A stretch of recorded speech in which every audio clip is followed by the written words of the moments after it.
I want to welcome you all to the Evidence to Policy Training Programs webinar. And this is going to be a very short conversation, not more than 45 minutes. That is about 40 minutes coming down. And I just wanted to share the what we're going to be looking at as of today.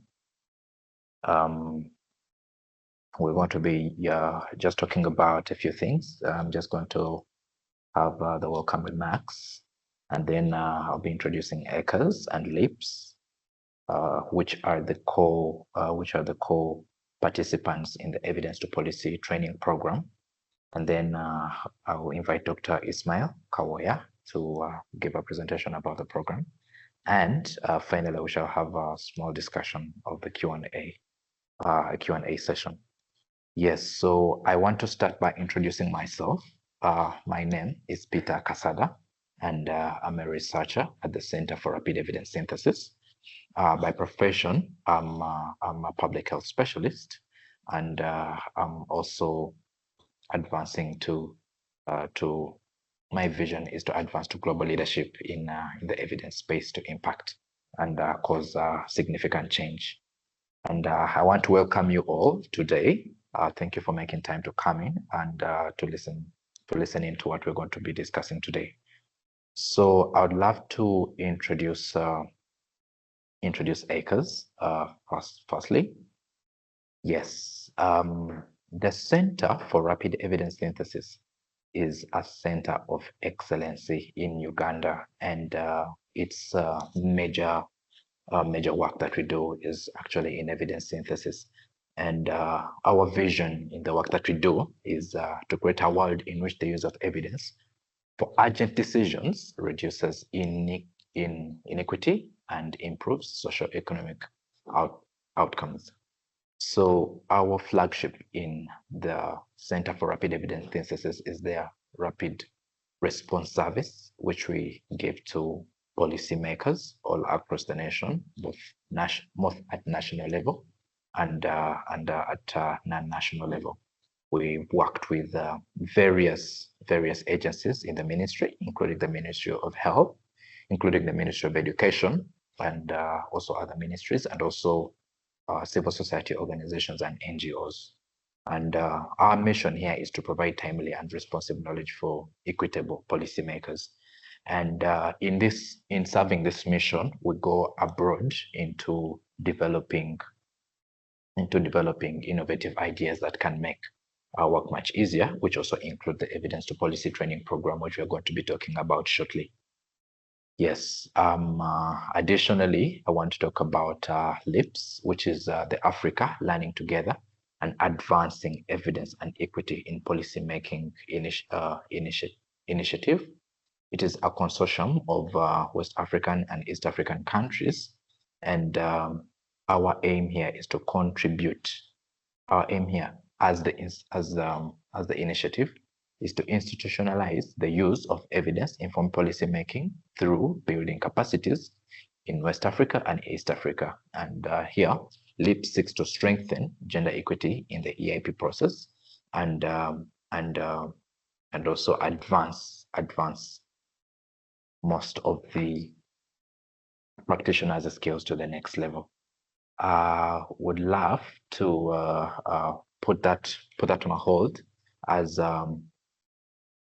we have partnered with various people to put out this training program. LEAPS, specifically the East African Hub, which we also call ERESI, involves countries such as Tanzania, Malawi, Ethiopia, and all these have come together and have supported in one way or another in the development of this, and we would like to really acknowledge them and their work that they have put into this. Without further ado, I would love to kick off our discussion and go on to the next step. I would love to introduce Dr. Ismail, please. You can take the floor.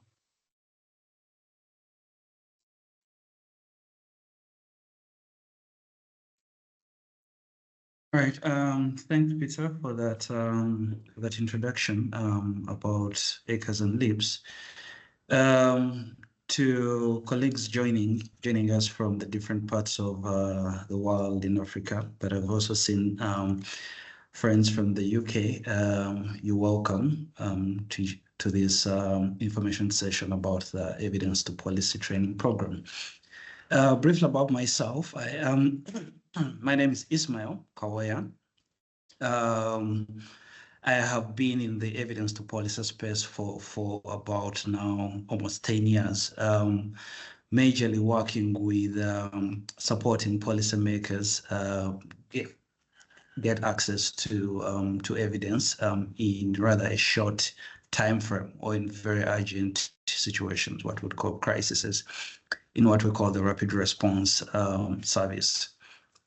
So the purpose of our sharing today is to share one of the products that we have come up with to promote or to enhance the practice of evidence to policy in not just Africa but the world, as we've all seen that there is urgent need, or there is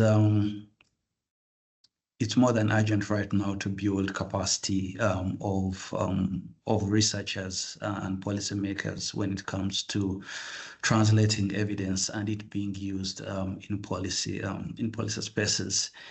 The interest of ACRES itself, ACRES has been around for some time and it builds on over 10 years now, started in 2010, implementing what I just described, what we call the rapid response service, basically working with decision makers who are grappling with demands that require evidence in crises. And because of the way they operate, policymakers operate, it's quite often that they will not, they may not consider the broad perspectives of evidence comprehensively. So with our model, or our core model, the rapid response, we have been implementing this since then.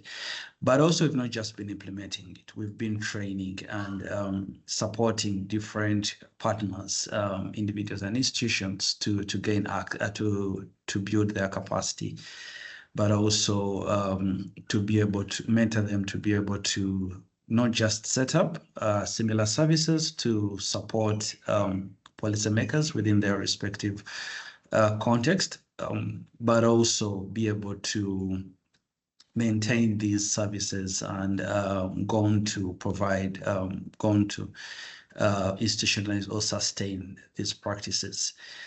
And through this, we've learned a lot of, we've had several lessons. And it's from those lessons that we then decided to take a different approach, rather than just being called upon as quote unquote experts to train colleagues in evidence to policy or rapid response services. We decided to take a step back and first hear from those who have been practicing for a long time, but also those who are just joining, to understand their needs. And from there, we were able to develop this training program that we are hoping would be a key contribution to improving capacities in evidence to policy space.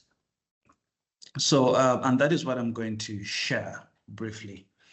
So my presentation is basically going to look at two key objectives. One, I'll be talking about what we identified as the current training needs for those currently practicing, and how what we have developed as the training program to meet these current needs.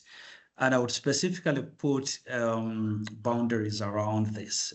We appreciate that there are a lot of training programs when it comes to evidence synthesis, but also providing different capacities for those getting into the space.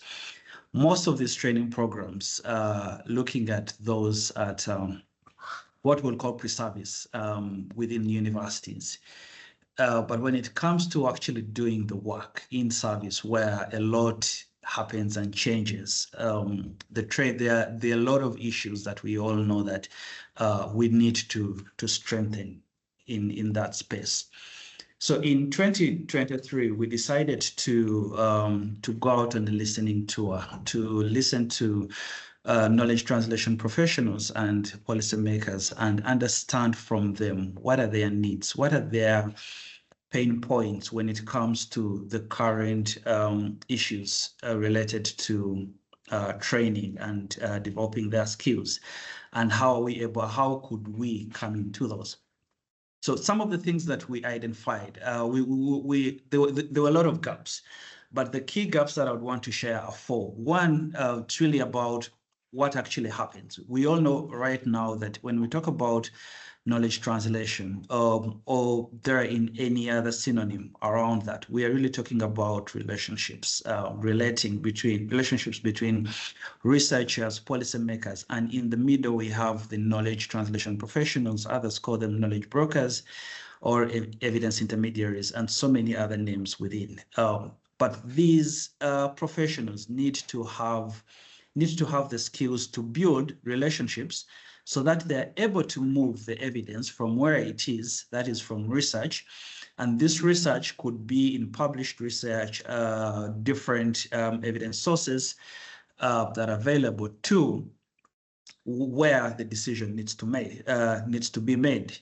And that's very key. And besides building and nurturing these relationships, they should have the tenacity or the patience to sustain these relationships, but also be able to bring different people across the divides, communities, different communities of policymakers, researchers, but also less citizens, because these policies do affect citizens. And we've learned that when citizens do contribute to this space and bring their lived experience, it brings quite a lot of evidence and contextual understanding of how these policies do operate and what would affect them. So someone working in that space, a professional working in that space, should have the skills. When we look at the current opportunities or the current approaches available, the focus is really around evidence synthesis. When it comes to relationship building, there is a feeling that you either have an extrovert and sort of have the intrinsic abilities to do that, or you're unable to. You'll just be a scientist or nerd who sits behind their computer and able to and just synthesize these evidence and do all these meta-analysis or whatever meta-synthesis that you need to do. We've learned that should not be the case. These skills can actually be trained and someone can be nurtured to develop these skills so that they are successful. The second one is really looking at the current training programs and how they're able to prepare someone for real-world problems. And when I'm talking about real-world problems, I'm going beyond the theoretical and the applicability of policy problems, dealing with policymakers. For those who are working in that space, you know the challenges that are involved or the different dynamics that you have to contend with. And if you look at the current training programs, there are gaps around there. Someone gets into this space and most time they are not ready for what they are not ready for the experiences they get. So in worst case situations, they actually give up and leave. In some situations, they will be resilient, persist in, but it will be very difficult for them to proceed. But also beyond that, if they're already in, if you think about what then is available to support someone who is already in that space to build their competencies at the workplace, there is very little when it comes to the systematic structures in place. That means the opportunities to be able to do that. If someone is going to upgrade, probably they need to be able to leave the workplace, go on and do a PhD, and in the PhD they'll get a lot of skills, leadership, evidence synthesis, but the relationships, being able to build relationships, that is something that you need to deliberately think about. Then also a key part that I would want to highlight is that so many of our current programs, and I should say when I say our, I would also mean the programs that ACRES was providing, were really short-term workshops, one or 2 weeks, very intense, probably a few weeks mentorship to support teams. And this, we've gotten several feedback from colleagues that it's inadequate. And beyond that, if you're thinking about the turnover of teams, it's very high, not just for colleagues in this space, Katie, in the evidence to policy space, but also, as we all know, notoriously in the policy space. So if you're thinking about such, if you look at all such areas, and it's not really saying that we didn't know this. Some of the things we already knew, but there was a feeling that some of these you sort of have to develop these intrinsically and get the skills or the competences along the way. That meant that several people in the space were left unsupported, and the ability to progress, the ability to gain the confidence to be able to be successful and to be successful in the space, and also think innovatively and creatively for solutions to promote evidence to policy was limited. So what have we now done after having learned that? Some of the areas that we've learned. One, there is no one shoe that fits all. If you're thinking about a training, you have to think about who you are training. And if you're looking at who you are training and they're already working, they're coming at different levels. There are different levels where you're going to find them. And these levels could be in terms of the skills that they currently have, but also the experience they have. So someone who is just joining the workforce to support evidence to policy, has received this contract, is really at entry level, excited. They might have a lot of technical skills in the evidence synthesis, probably at PhD or masters, but the experience in dealing with policymakers, dealing with real world situations is quite limited, and they need that support. They need that training to be able to get the confidence. But also beyond that, once they've gained in, they're able to relate, there are a lot of nuances that do happen, that do occur, and they've gained a bit of experience along the way. You probably have to also tailor to this at mid-level. And also once they've gone that, beyond that, there are those who are, yes, they've gained experience, but all they need is just a nudge to move to the advanced part, to become leaders, to be able to develop and lead teams, mentor colleagues who are also joining this space, and they need the support. They may have gained the experience, but they are still not sure. They're still not confident about themselves on how they are, even if they have the skills and the competences, the abilities to be able to support the rest.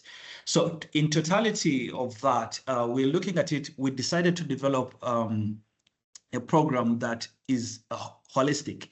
And in that, we're looking at 3 core competences, or where we're thinking that someone's knowledge, skills, not just the knowledge and skills, but also the attitudes and the abilities to do the work cuts across. Someone's technical proficiency, they need to be able to have the culture proficiency, understanding different workspaces, understanding different cultures, and not just in the policy world, but also, as I've mentioned, communities. But also, we also know that when it comes to this space, the collaborative space, being able to collaborate across within institutions, but also different institutions that are joining this space, it's quite important.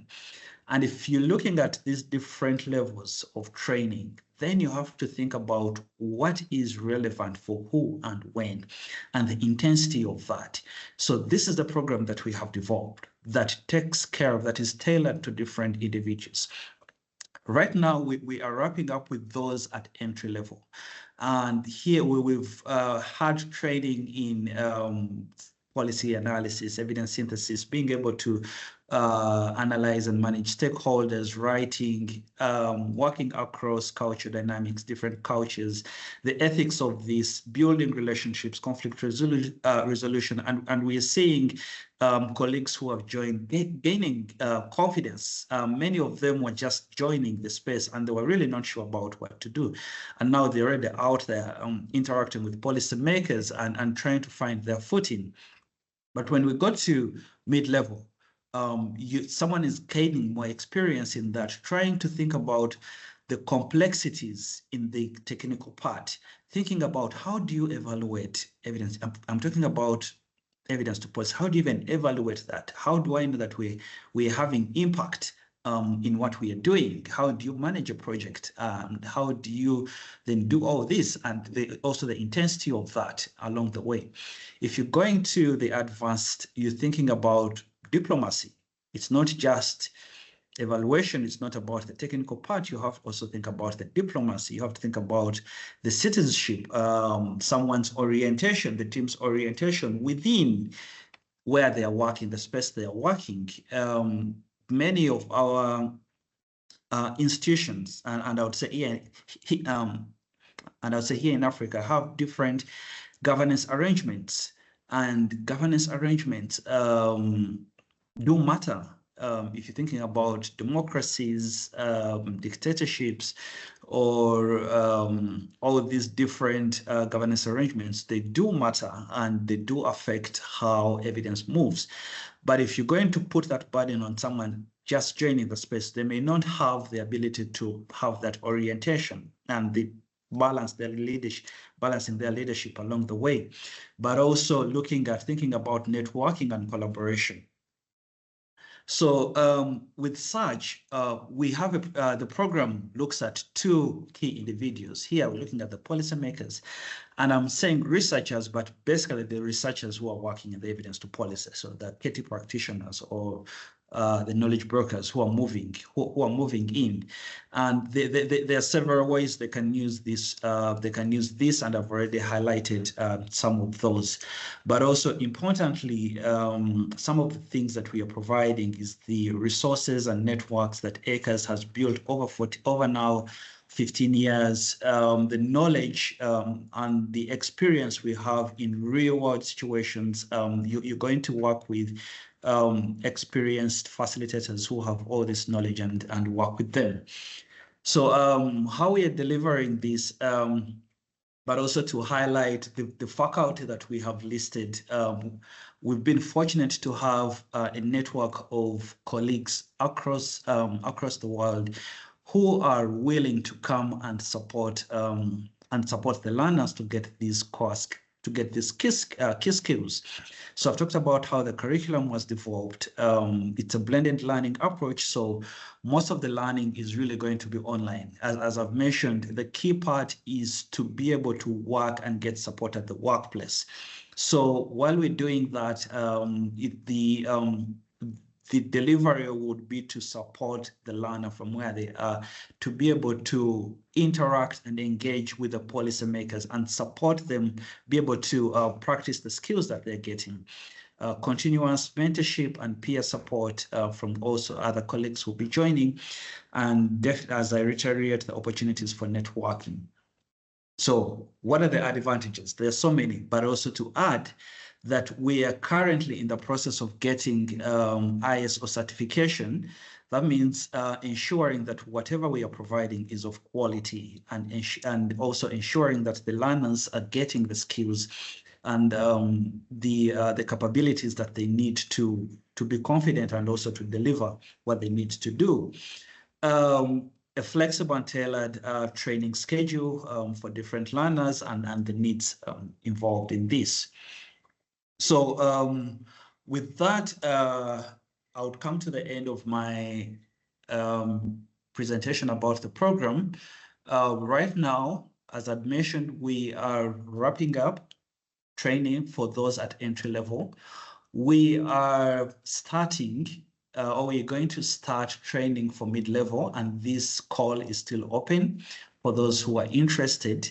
and those who are already in the space and they need the extra nudge to move across and be able to gain this to these skills and become really skilled learners. And here I'm using skilled and experienced learners and not just experts, because when you become an expert, as I quote, I've forgotten who I got it from, but when you become an expert, you're sort of putting yourself on a line to death.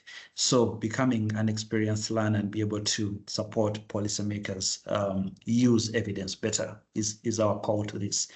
Thank you very much. I'll stop here for now.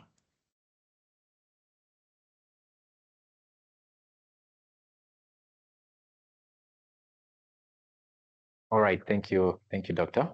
That was very, very insightful, and I can see that we are running short of time, but we are going to open the floor now for any questions, any clarifications, and I would also love to reiterate that the call for participants for the mid-level practitioners is on right now.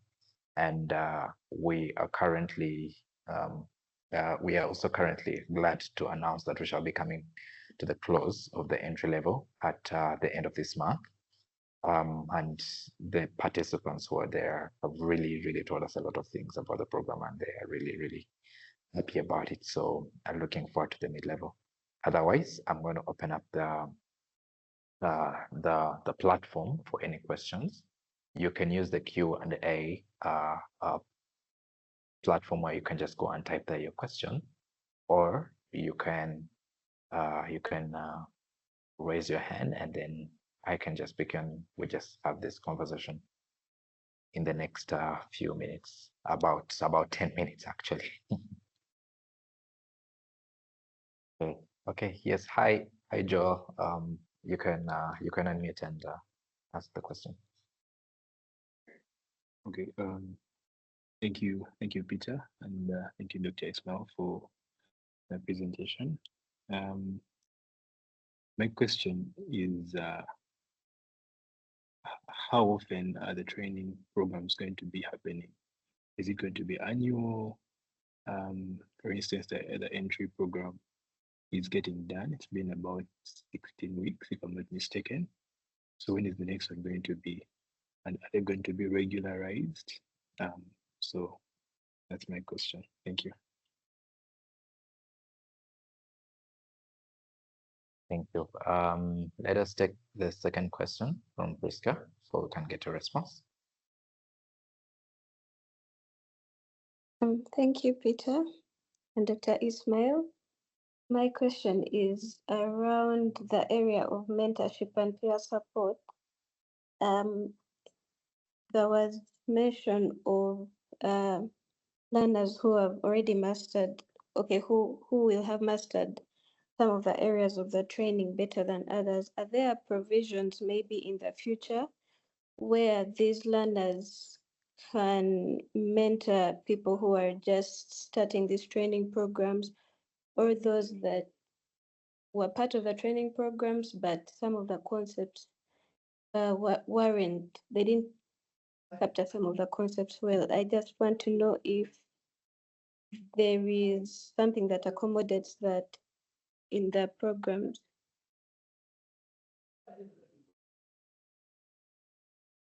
Okay. Thank you, Priska, for that question. Doctor, I don't know. I think we should take one more, three, so that we can. Okay. There is a comment in the chat. There is a comment in the chat section. From Nazreen, which goes like, personalized training advancement is admirable. Could you kindly share what is the frequency of one-to-one support to participants, and how are mentors or experts for this assigned, and how are mentors or experts for this assigned, and to what extent can participants draw on such expertise? Yes, I think those are our three questions. Dr. Ismail, we can respond to those first. All right. Thanks for the question. I'll start with Joel's question of the frequency of the training programs. These will happen for the entry level. It will be twice a year since it's 15 weeks. And for the mid-level is 28 weeks. And also for the advanced, that's 28 weeks. So it can only happen once a year and be able to support the learners adequately. So for that, I think that informs that. About Priska's question on continuous mentorship and support for the learners. We continue to provide these materials to colleagues who have been with us and continue to work with them to be able to, one, not just to get the experience, real experience, because as I can say right now, we still have requests from colleagues at entry level who are getting requests or they need support to support policymakers, and they're trying to navigate how to clarify questions and understand what the policymaker needs now. For those who have experience in this, you will appreciate that clarifying and understanding the policymaker's question is one of the most important skills that you need to be able to effectively deliver the evidence that you do need, to, the synthesis or the packaging that you do need for them to appreciate what you're talking about. So yes, the support continues to be there, but also importantly, as they're going through this program, they're developing their own networks across their institutions, and they're able to support each other way outside. And I would say those are sort of unintended effects of that, and highly encouraged from those who have been able to get the skills much earlier on. Importantly, we do look out for those who still need extra support.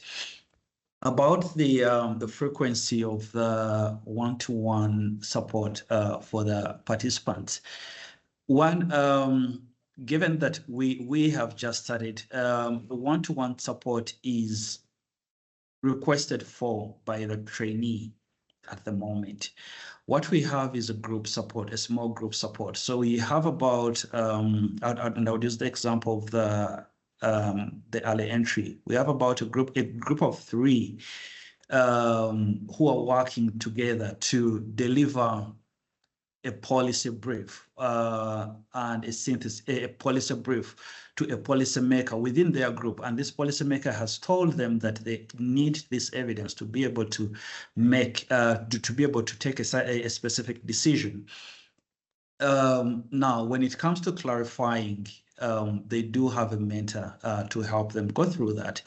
But also within their institutions, they do get requests from different policymakers, because this is the world that they are in.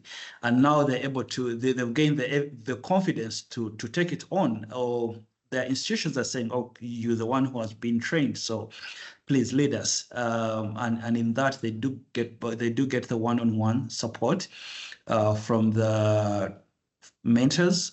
This is weekly, but also the schedule is done, it has been put in such a way that it works both for the mentors and also the trainees. And I hope that answers, Nazreen, your question. Just to also add, when it comes to the program, as we are starting, yes, we've been fortunate to convince colleagues, experts in the space to become mentors. But also, as I'd mentioned, at ACRES, the wealth of experience we've had over time, we do provide the mentorship within that. And we are still calling out individually to colleagues to come in and support us, as we think it's very important for for those in the space at different stages in their life to be able to get the support and move to the next to their next levels of competences. Thank you. Okay, thank you, Doctor, for that response. There is another question within the chat, and it is what is the criteria for applicant screening, or do all applicants who enroll into the training, if they are taken on? Okay, if you don't mind, I could respond to that. All right. Okay. So there is definitely a criteria for the participants in this training programs. As you know, we have 3 levels: entry, mid, and advanced. At entry level, we do have a criteria, and this is usually sent out to the potential participants who are interested. But since we are going to be rolling out the mid-level curriculum, if I could just briefly highlight the criteria for the applicants, is that for policymakers, we are looking at participants who are actively involved in designing and implementing public policies in their places of work. And we're looking at a minimum experience of about 3 years, and also having familiarity with basic research concepts, but also additionally willingness to engage in a rigorous training program for the 28 weeks. So we expect that the policymaker is available for that time. But additionally, for the researchers, we are looking at researchers who are in the role focusing on bridging the gaps between research and policy, such as policy research, knowledge brokering, and knowledge intermediaries. We look at a minimum of 3 experience or proved, or a master's degree in a research relative course, and also a commitment to be available for these 28 weeks. Additionally, the mid-level, we are accepting applications in participant pairs, and that is going to be following the researcher's application. And yeah, that is what I can say about that. Is there anything I might have missed out on that?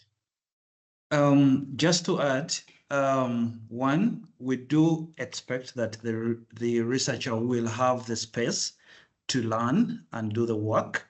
So we've deliberately put out that researchers need to work with policymakers. So there has to be a researcher policymaker pair.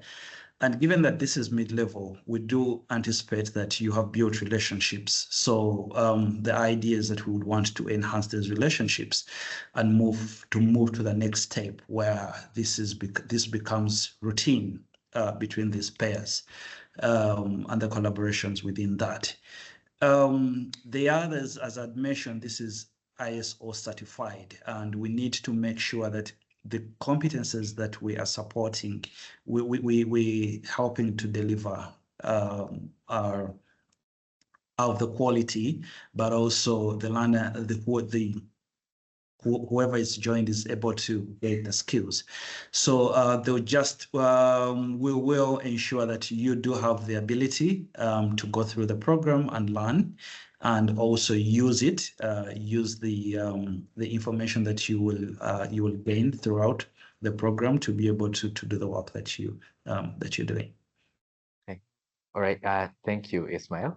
We are out of time, but allow me to just read this question. I think maybe after this we can have one more, and then we can close this off. However, we are looking forward to having more information sessions on this training program, just to beef up these conversations a little bit more. Nazrin has sent a really long chat, but I'm going to read it real fast. So yeah, Shifa said that don't be obligated to read it out, but it is, I think it's actually important. She said that building of networks is always such a wonderful aspect of being part of a cohort or training program, which I agree. I'm curious about how intra-cohort relationships will be nurtured and supported in order to enhance the collaboration you seek to engender, especially when some of these occur after the program is complete. Yes, clearly after the program, sometimes people go their own way. However, clearly, the group work and joint applications are an important step towards this. Wondering if there are other deliberate forms of network building, especially since this is a skill to be shared in the training program as well. I'll leave that to you, Doctor. Thanks, Nazreen. Very thoughtful and insightful question for us to think about. There are certain cues that we are taking and building on deliberately. One, for the last year, we've been working on a platform that we're calling the peer-to-peer platform, a platform that brings peers to be able to share and deliberate on challenges that they're facing and support each other differently. And this has been opened up to the first cohort, and we're really excited to see how this is going to work out. We also have, when it comes to the social media channels, WhatsApp groups have been formed. And as I mentioned, the different groups, they have been formed and they are relating, but now deliberately about the cohort. We are working on bringing them together later in the year in a symposium. Each group right now for the entry level, we have 4 groups. Peter, you could correct me if I'm wrong in there, if I'm taking it right.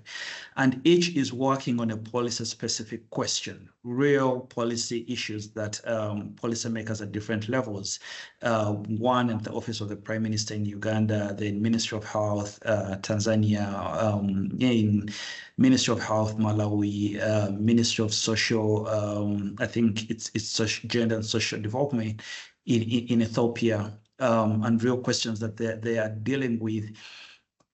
And later this year, we will have bring them together to discuss, to have a conversation about these syntheses, these briefs that they have delivered to the policymakers they were working with, how they've been used, their experiences, but also importantly, how they've gone ahead beyond that to continuously support these different policymakers that they've worked with.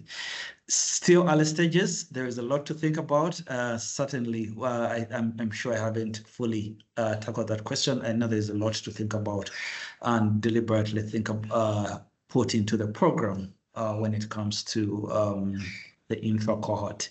And I know how important it is given my attachment to the emerging voices for global health, as you know, Nazreen. So I can see I know how important that is when it comes to how cohorts relate.